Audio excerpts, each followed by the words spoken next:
Hello, and welcome back to another edition of Carrie's Gardening Channel. Today is June 20th, 2018, and I want to kind of give you an update on the pepper plants that are planted in the ground. You can see one of them has a bell pepper hanging on. I can't get into the pepper patch right now. There's a fence up around to try and keep the rabbits out and the deer. So we also have, let me show you some more that are hanging on. I'll just kind of come down through here. Out here.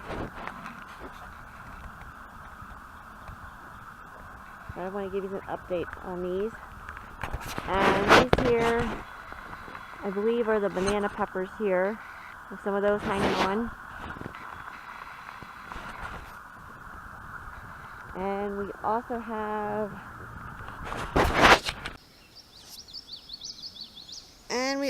some hot peppers hanging on. So we have the bell peppers hanging on, the banana peppers, and some hot peppers hanging on. Now, these will take a while to turn colors, your peppers will. And normally when they turn colors, your pepper plants will actually stop giving.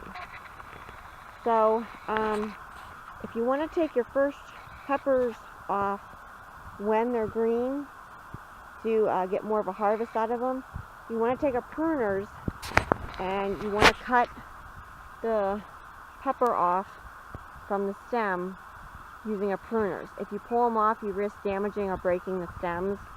So I really recommend using a pruners on them. And that'll help you to continue to get a harvest out of them. So if you like my video, please like, comment, subscribe. If you have any questions, you can leave them below and I'll try and answer them for you. Please don't forget to hit that little notification button. That'll tell you when I put a new video on. Thank you for watching and I hope you have a nice day. Bye.